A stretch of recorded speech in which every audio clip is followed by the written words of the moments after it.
ஒரு கப் எடுத்துக்கோங்க. இதில் 2 பெரிய வெங்காயத்தை நல்லா மெல்லிசாக கட் பண்ணி இதில் சேர்த்துருங்க. இதோட ஒரு பச்சை மிளகாய் சேர்த்துருங்க. கொஞ்சமாக கொத்தமல்லி கருவேப்பிலையை இந்த மாதிரி ஸ்லைஸ் பண்ணி சேர்த்துக்கோங்க. சேர்த்துட்டு ஒரு 1/2 ஸ்பூன் அளவுக்கு இஞ்சி பேஸ்ட் சேர்த்துருங்க. இதோட ஒரு 1/2 ஸ்பூன் அளவுக்கு உப்பு சேர்த்துட்டு ஒரு 1/2 ஸ்பூன் அளவுக்கு ரெட் சில்லி பவுடர் சேர்த்து இது நல்லா ஃபஸ்ட்டு கலந்துக்கோங்க.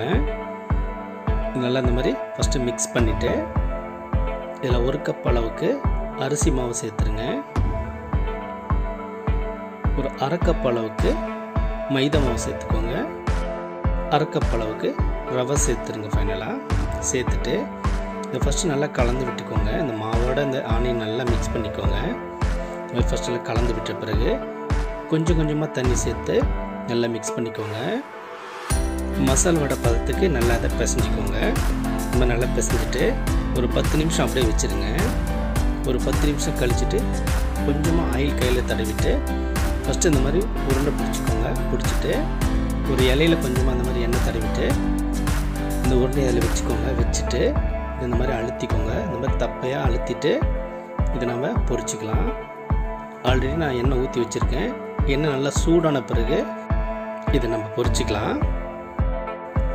ஒரு சைடு லைட்டாக வெந்த பிறகு திருப்பி விட்டுக்கோங்க.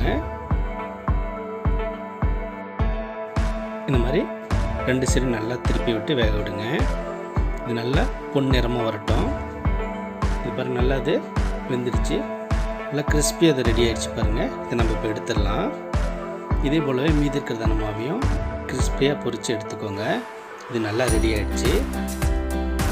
இதை நம்ம சர்வ் பண்ணலாம். இந்த ஈவினிங் ஸ்நாக்ஸை நீங்கள் டீயோடு சேர்த்து சாப்பிட்டிங்கன்னா ரொம்ப சூப்பராக இருக்கும். இது சேர்த்து ரொம்பவே ஈஸி தான். நீங்கள் ரொம்ப ஈஸியாக செஞ்சிடலாம். இதை நீங்களும் ட்ரை பண்ணி பாருங்கள்.